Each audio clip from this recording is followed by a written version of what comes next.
You've tamed the voices in your head. You've put your courage to the test. Laid all your doubts to rest. Hi everyone, welcome from your Intuition Queen to a new episode of Intuitive Queens podcast. Today I have the pleasure to have with me Azi, who is a personal coach and an educator. Hi Azi, welcome. Hi, it's so nice to be here. Thank you. Nice to have you here. So, as usual, I always ask my guests to tell us their story. I know you have a really interesting story, and I'd love for you to tell us how you got to where you are and what happened to you in your personal journey. Sure. So it's a pretty long story. Where would you like for me to start? Where you feel it's important for us to know. I like to have my guests to just go with the flow without really pointing out anything in particular. Okay. So let's see.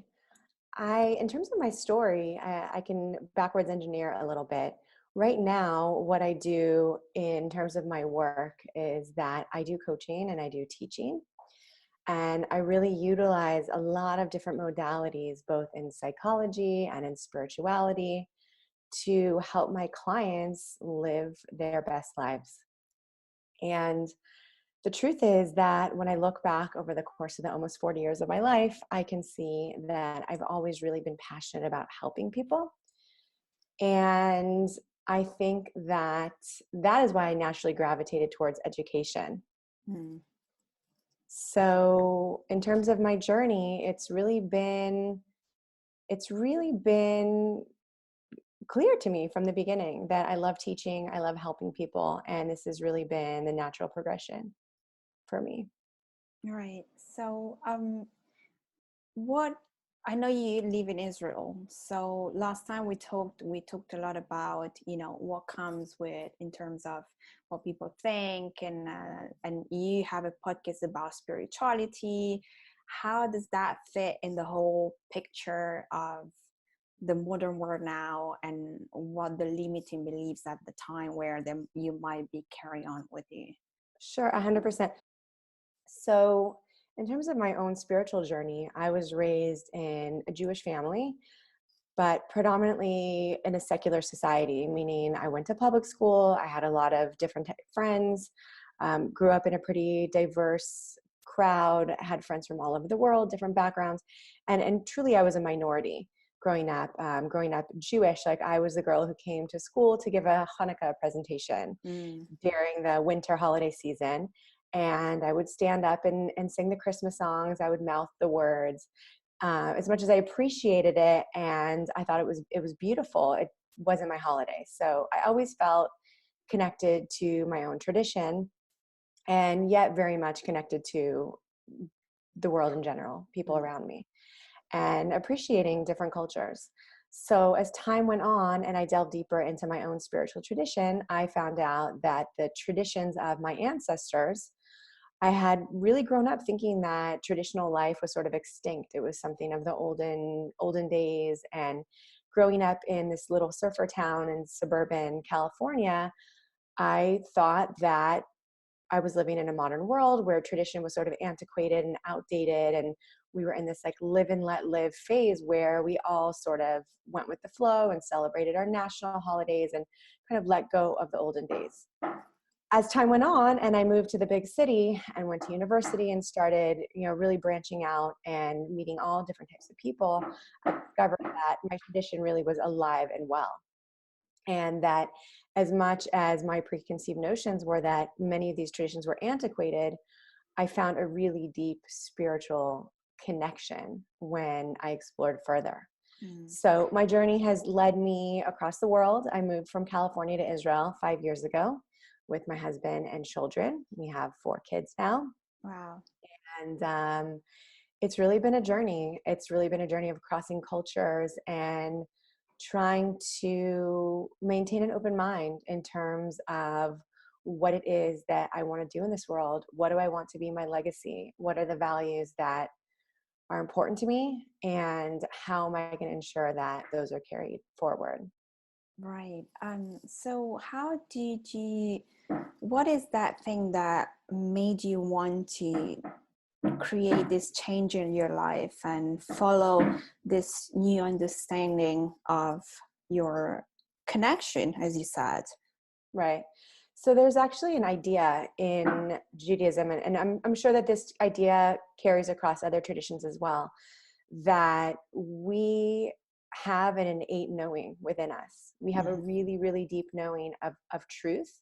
And it's really only our earthly existence that takes us away from that pure knowing of who we are and our sense of connection to all of life, all of humanity, the whole universe.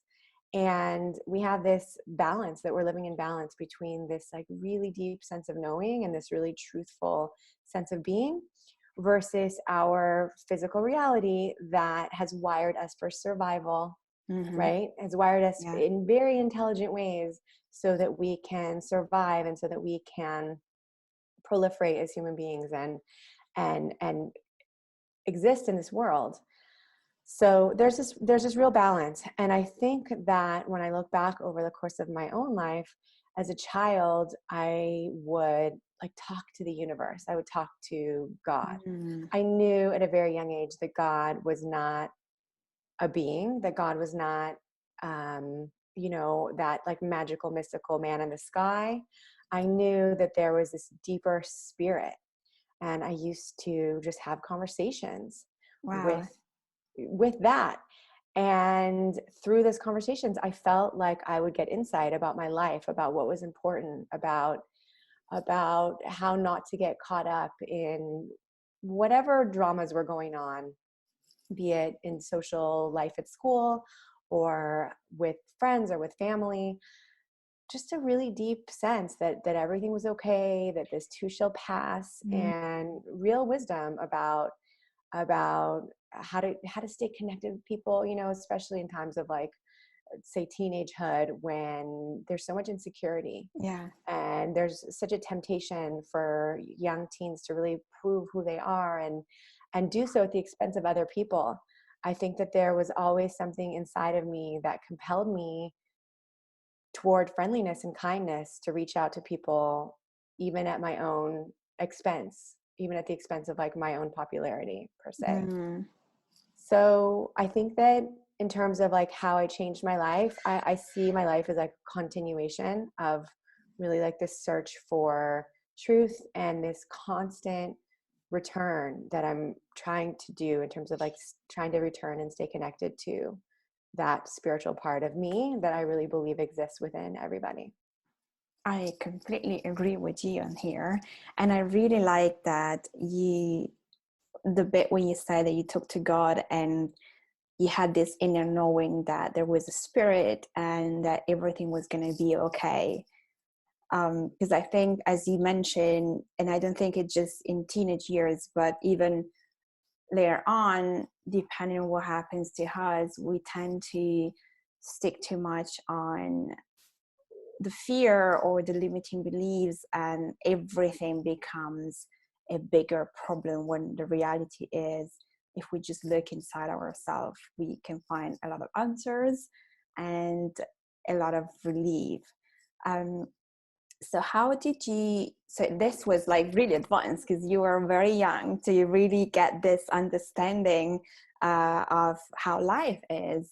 How did you use this in your life and connecting to everybody else? How did you manage to stay connected to the right people?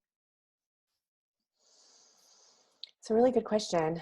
And I think in terms of my own childhood, I honestly remember feeling really isolated from people for a long time, like wondering why I was thinking so deeply. Like, why was I the kid looking into the starry sky and contemplating where it all ends, and why was everyone so caught up in, the latest fashion or the latest trend, and I think for a long time I did some pretending or some endeavoring to just kind of like fit in and stay connected to the people around me, because it can be a really lonely place when you're asking the deep questions and there's nobody to talk to. So that for me brought on a lot of loneliness and sadness it also brought happiness and wonder. I think it brought the whole gamut of emotions. But I kept looking and seeking people out. And I learned at a young age, actually, my dad gave me an amazing book when I was in 7th or 8th grade by Dale Carnegie, who is one of the founders of the, self-help movement. And his book for me was all about staying interested in people, how to be interested, how to get to know people. And I feel like that book for me was really pivotal because it gave me the tools to start asking questions and start inspiring people around me to open up. Right. And I became curious, really curious. And I think that's the curiosity that allowed me to find people to keep me inspired and help me feel more connected. Right. Yeah, that's beautiful. And I feel like somehow books come to your life at some point, so then you can find a way to do what you're supposed to do. Because I have a lot of stories on the podcast and for myself as well, where that book really changed the way I thought about things, or really made me see life in a complete different world. So at this point, how do you use all of your inner knowing and also the things that you learned in your education process and in your coaching? Sure. I think for me, the most powerful tool that I have is one that we all have. And it's really the power of listening. Mm-hmm. So, I think so oftentimes when we're in a situation and we're listening to the problems of a trusted friend or a family member, even a client who comes to us, there's an inclination that we have initially that we want to fix, we want to help, we want to offer solutions.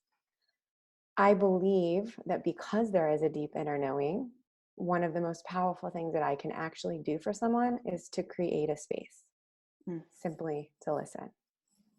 That's right. So that's huge for me. I think we walk around oftentimes in life trying to fill the space, trying to talk when we don't need to. Yeah. And really living on the surface of life, almost like the surface of the ocean where things are really choppy. And it can be a fun ride, but it can also be telling, and it can be really instructive when we allow ourselves silence. There's a beautiful line in the Torah, which is the Hebrew word meaning guidance. It's the word used for what the Christians call the Old Testament.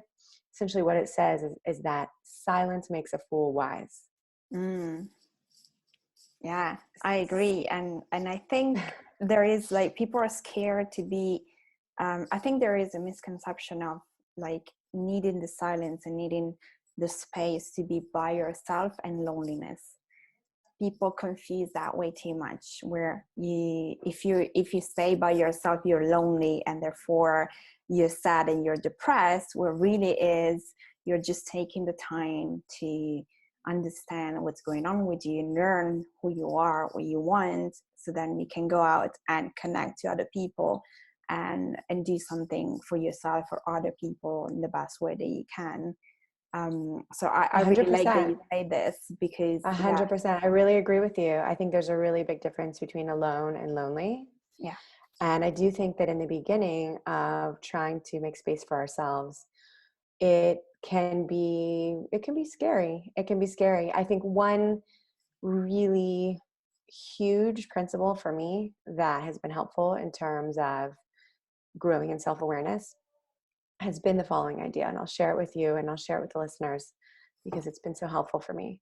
So oftentimes when the topic of meditation or mindfulness or contemplation comes up, so I also do guide meditations, and I use mindfulness and meditation with my coaching clients and in my masterminding groups and that kind of thing.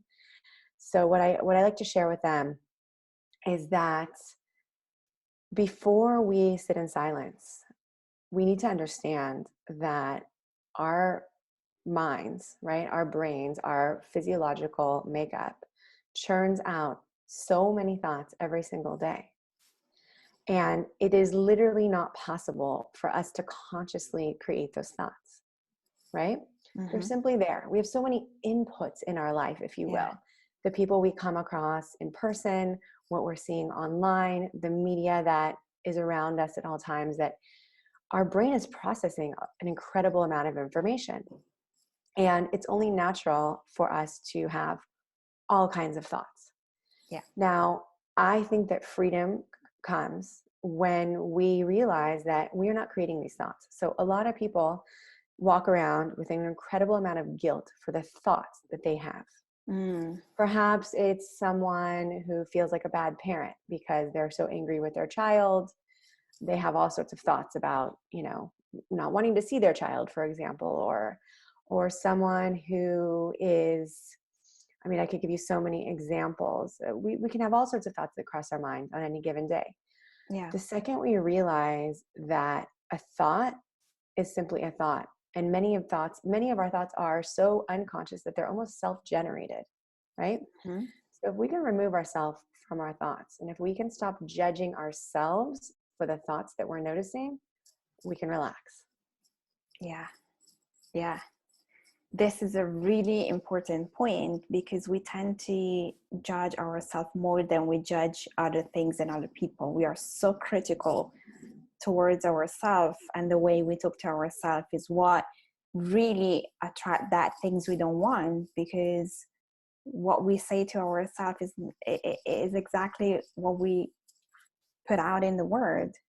And 100%. yeah, 100%. I think it's so important, and I think we can become conscious of it. And I do think that we can retrain the recorder, if you will, in our brain, the tape recorder that's sort of on a constant. And I think that in terms of recognizing thoughts as being entities outside of ourselves, if you will, I think that's the first step, because we can notice that there are thoughts, and we can simply gently and kindly say, oh, thought. And then we can return to whatever it is, our conversation that we're having now on the podcast, or we can use an anchor such as breath. We can do some sort of a body scan. We can meditate on some beautiful object in nature, or bring ourselves back to anything. And I think there really is so much beauty available to us in any moment if we're looking for it. And so I think we can use beauty, and we can use the senses to really bring us back and anchor us to a peaceful place. Yeah, and I think that the thing is that now I feel there is such a big attention on self-development in general, and therefore there are all these conversations about your negative thoughts. If you stay in your negative thoughts, then you attract negative energy, which I believe is true. But at the same time, as you said, people worry about what they think, and then the more you worry about what you're thinking, the more you are just down in the negative spiral, where really you should be saying, okay, I'm angry. It's okay. It's a feeling. We all have to go through a range of negative and positive emotion. It's just the way we are. We can't deny the fact that we're going to get upset with someone, or at something, or angry, or whatever feeling. 100%. Natural life.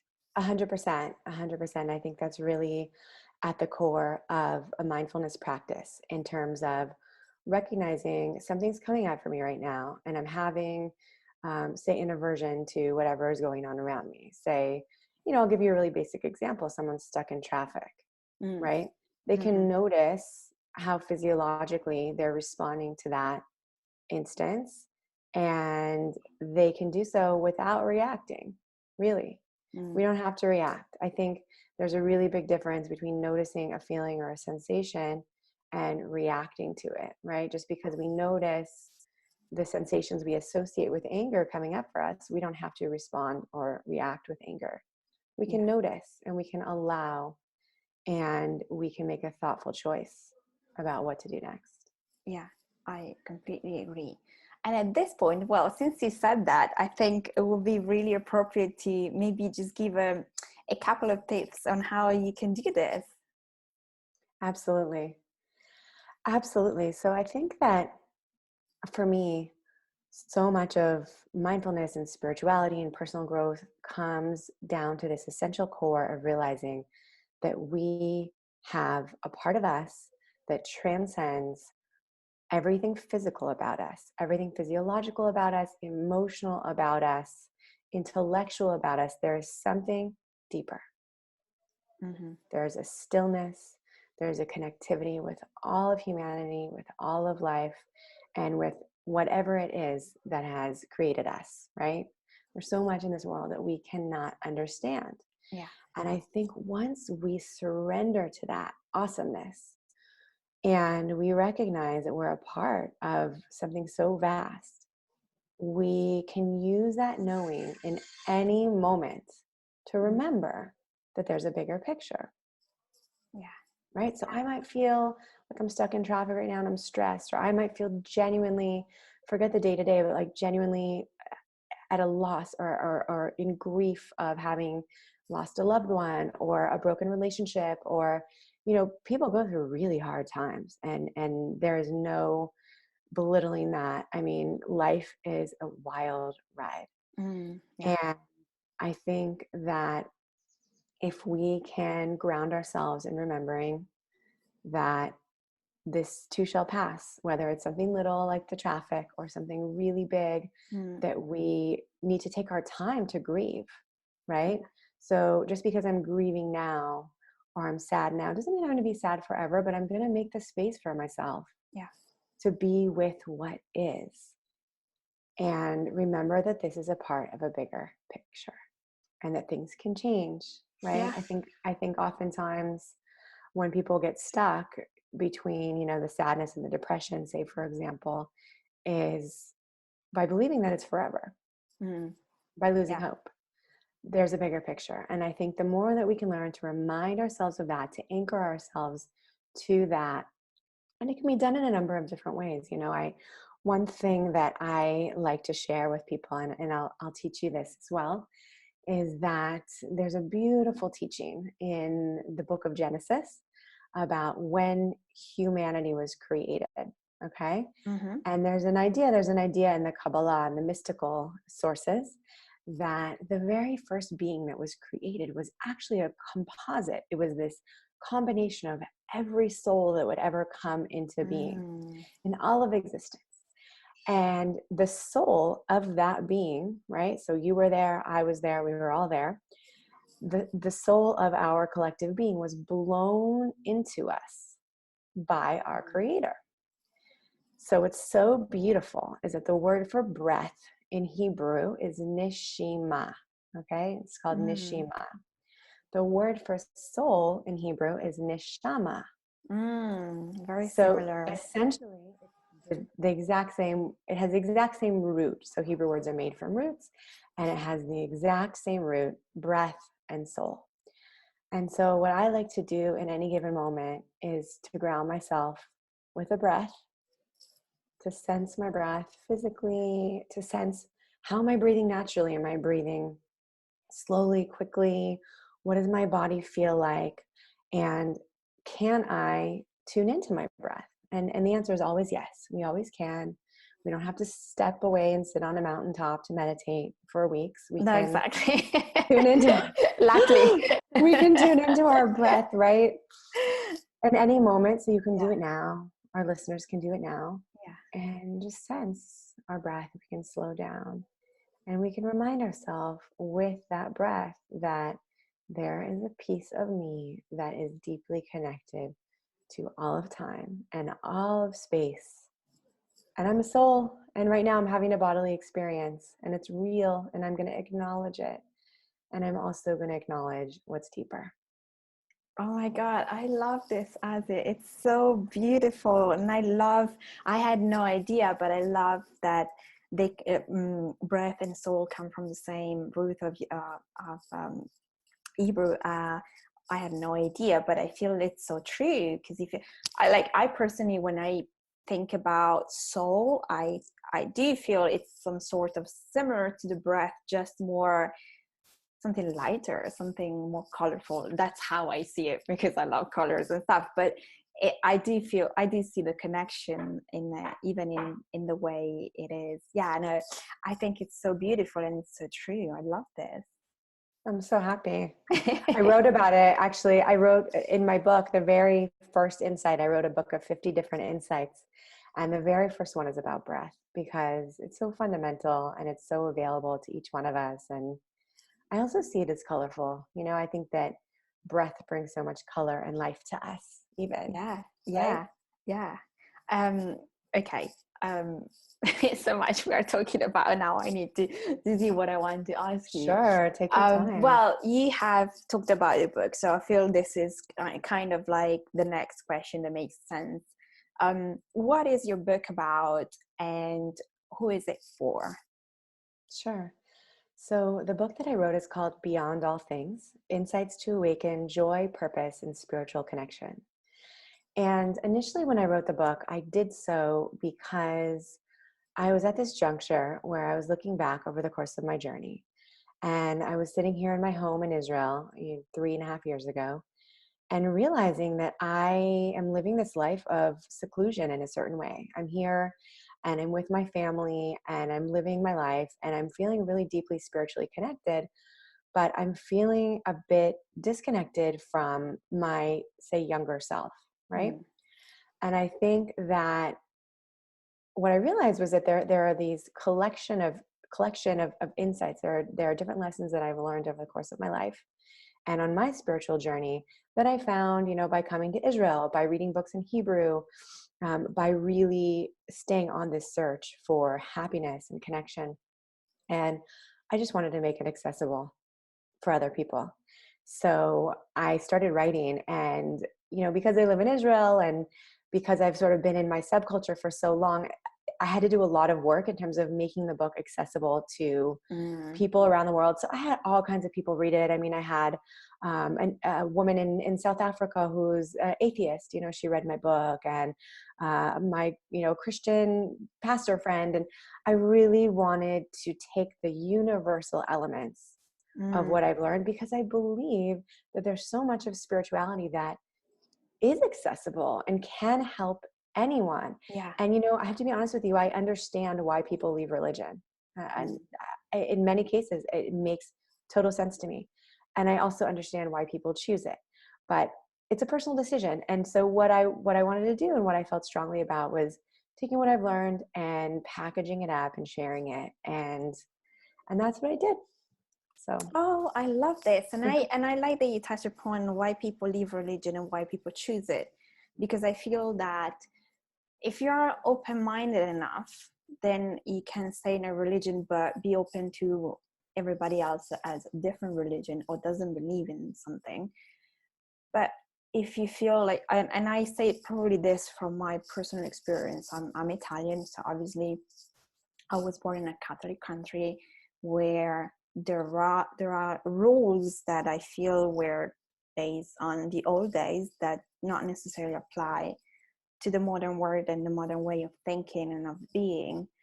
And way too often you are kind of like pushed in a kind of a tunnel where there is no way to feel yourself, because those rules don't really apply to you, what you think and what you believe. I don't feel it's so open-minded at times. You might meet someone that is, but generally the way I felt when I was like, I feel there is more to this. I feel like the culture is very judgmental and I don't like it. So I kind of pull away from it. And I do see this happening at times. And I think now with the current Pope, things are a little bit better. But it's, I feel like the reason why people leave religions because they don't feel they are so open-minded, they cannot connect to it. And some others manage to connect. So I really like that you wanted to pull, because I feel that in a way we're all saying the same thing in different angles and different way of saying it, because obviously it's based on the culture, but the main message is pretty much the same.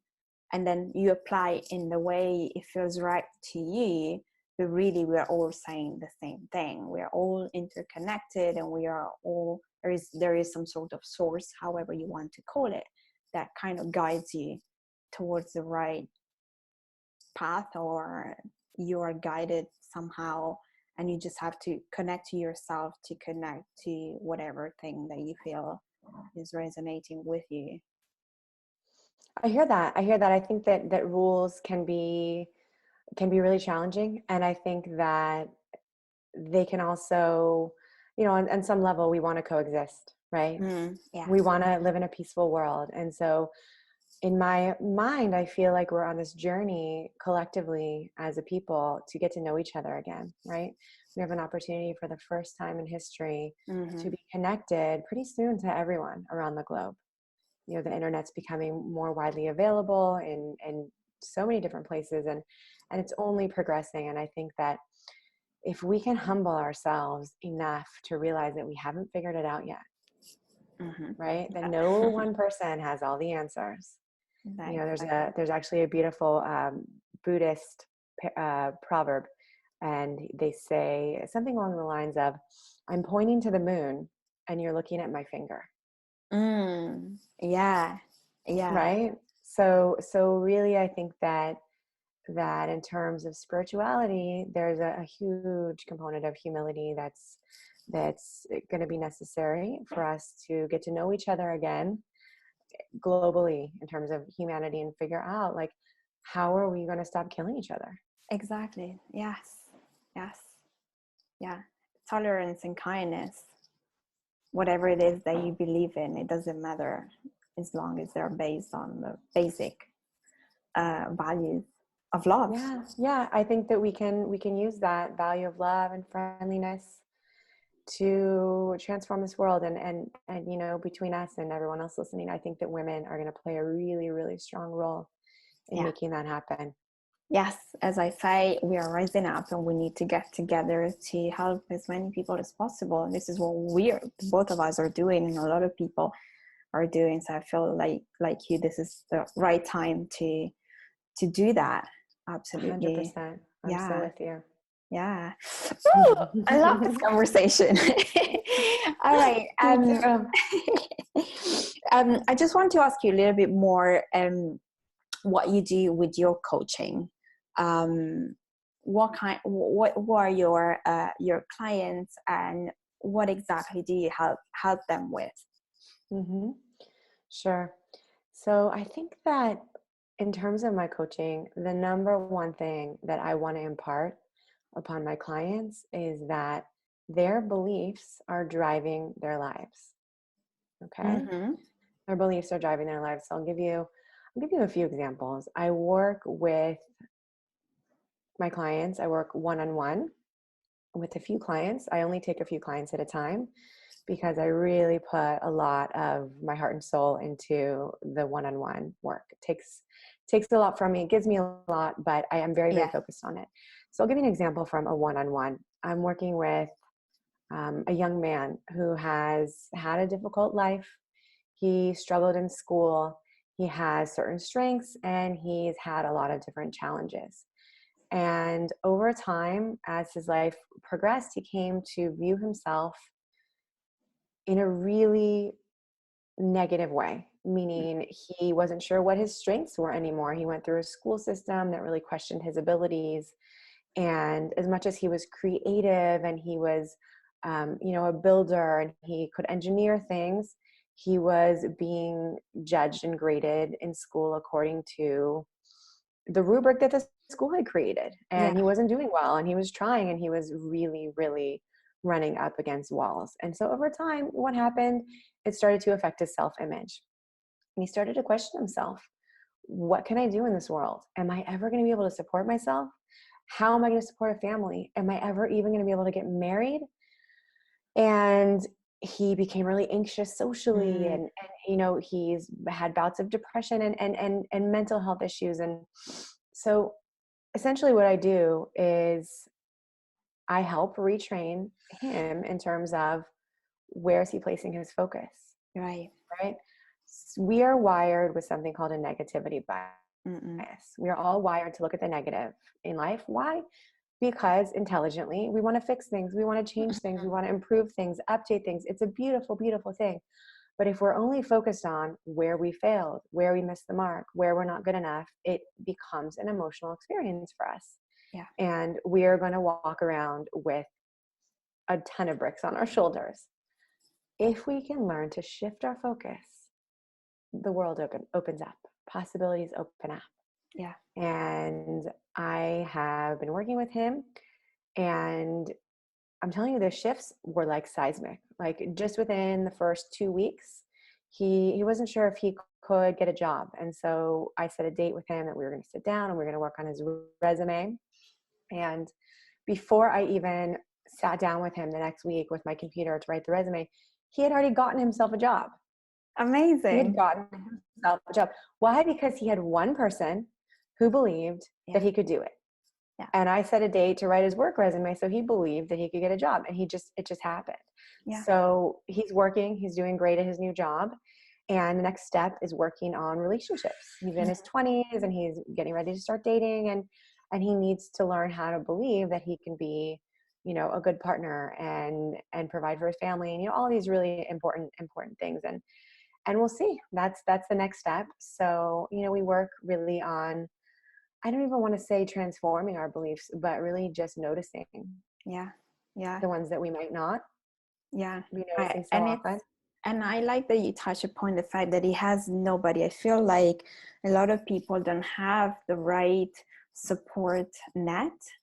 And therefore, if something has happened to them, limiting belief, fear, whatever, they just close down and they can't move on because nobody is really helping them to see their potential. And I feel this is where all the coaches are coming up now, and there are so many coaches stepping up, because you really need someone sometimes to help you, take you hand to hand, to show you where is your beauty and where are your potentials. So then after you've seen that, you just go. 100%. You need to do 100%. It's so true. You know, when I was in school, when I was getting my doctorate in education, I actually researched the power of beliefs for my dissertation. And I went into some of the most difficult schools in Los Angeles, and I looked at how teachers were succeeding with their students. Okay. So I went into the schools and I asked the principals, who are the teachers in your schools that have the most difficult situations and whose students are succeeding and thriving in spite of that? And that's what I studied. And what I found was that these teachers, they believe in their students, and they proved that to their students. Yeah. And this is And it's huge. powerful. It's huge. It's belief. It's, you know, I think the first step is belief. And I'm going to bring up Hebrew again. The word for belief in Hebrew is emunah. Okay. It's the same word connected with amen. Like when we say amen, it's saying like, I believe. And it also is connected to the word lehitamen, which means practice. Right. Okay. So our belief is a practice. And also in terms of my believing in someone, it doesn't mean that I'm going to snap my fingers and things are going to happen overnight. I think we live in a world where people want like instant followers on Instagram, and they want instant fame, instant success, and, you know, Instapot, instant food, instant things come so quickly for us. But I think what we need to remind ourselves and remember is that there is beauty in the process. Yeah. There is beauty in striving. There's beauty in being on the journey, being on the path. And when we're practicing something, we are reaffirming our belief in that thing. Yeah. And so the I think process is twofold. where you learn. The process is where you learn who you are, what you need, what you want. And it's not in that quick moment that doesn't give you, it's just an instant, quick thing that makes you feel good, but then can go away. While if you have prepared yourself through whatever ups and downs of the process, then you're ready to move on and have whatever it is consequence on a long term. 100%. I think what you said about, you know, the fruits of our labor is like when we achieve something and this like instant gratification sort of going away, I think it applies to long-term goals as well. And I'll tell you what I mean by that. I think that we can spend our lives like waiting to achieve a goal, right? Say I want to run a marathon and I train for that marathon for a year, and the marathon comes and then I win. Well, how do I enjoy my success if I've been practicing living my life day by day, just waiting for something? I've accustomed myself to wait for something. Yeah. But if I practice being present and I practice being within what is right now, Yeah. I can still have my goals, and I can also train myself to appreciate them. So that's something that I impart upon my clients. And I also do group coaching. So I work with entrepreneurs in masterminds. And what I do is I facilitate activities. I use all sorts of guided visualization, mindfulness, meditation. I bring in inspirational ideas, practical business ideas, and facilitate conversations with our whole groups, and also for partners, accountability partners in the groups. And we do the work. We do the work to stay present with how we're trying to serve in this world and how our progress is coming along, and we stay reflective. Right. So we do all sorts of activities where we look at, really what's moving forward, what's blossoming in my work, and where am I getting stuck? And both of those things are natural, right? Just like in the natural world, you can see a rose with its beautiful blossom and its thorn. Those are natural parts of this world. And I think in our work, when we're staying honest and we're staying reflective about our processes, that's where the magic happens. And that's where we can really grow. When I first started doing this type of work, I was asking people to be vulnerable and share where they were getting stuck in business. And it was so uncomfortable for certain of my participants, because they're used to being on social media and putting on this air that everything's great and everything's wonderful. And yet when we do that, we can't connect with other people. That's right. In the same way. And so the members of my group now know that the magic happens when you're real and when you're honest. And, I have people show up with all sorts of issues that are universal. Yeah. Struggling with, say, for example, perfectionism is a Yeah. really great example, or emotional issues around, say, spending money or making money. Oh, yeah. Things come up all the time, and they're relatable and they're real, and it's all part of the process. Yeah. So yeah, that's a little so bit about true. And what we once do. you manage to connect, because this is the thing, and this is the reason why I also wanted to share other people's stories, because in my head I was like, maybe I haven't gone through certain things. So from my personal experience, my audience cannot connect with me on that level. But there are so many other amazing people that have gone through a lot of difficulties, and you're always going to find someone that is going through that has gone through what you're going through. And that's where you connect, and you don't feel alone, and that's okay. We all have issues. We all have bad situations. We all have bad emotions, and if we just share, you can see that you're not alone. You're not crazy. It's okay. It's life. Right. How That's do true. you I think move forward from right. that? You can. Right. We do. I think we do have a very universal element of our emotional experience. One of my friends in Japan, she shared with me a beautiful quote, and she said, her name is Sinette Stevens. She's a TED speaker, and she coaches people on their TED Talks. And she shared with me the following line. She said, everyone's tears taste the same. Oh, I like it. Yeah. And, we all go through our unique human experience, and I don't think one person's life is ever going to be exactly the same as another's. But I do think that when we make space for people and we listen, we can just be there. Yes, absolutely.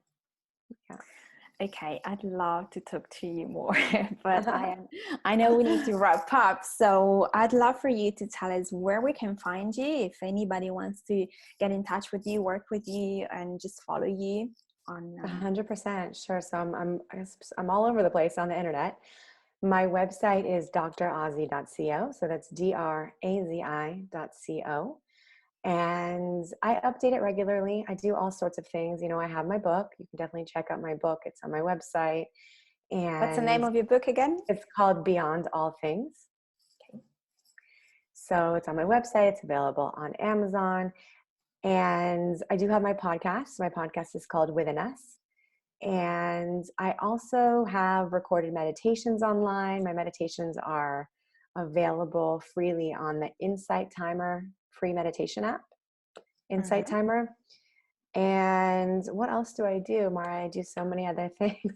Where are you tell us your social media platform so we can get in touch with you? We can follow you there. So I'm on Facebook. My full name, Azriela Jancovic, on Facebook. Okay. And I also post on Instagram, but really my main platform is Facebook. And the truth is I have a Facebook group called Circle of Insight. Okay. So I share all sorts of contemplative questions there, and I do, go on live and do some, coaching and supportive type activities there as well. So, Oh, I love it. yeah, Thank you so much, thank Jose. It's just you. been such a powerful and loving conversation. I I loved it so much. really appreciate you. Thank you. Thank you. And Thanks for having me.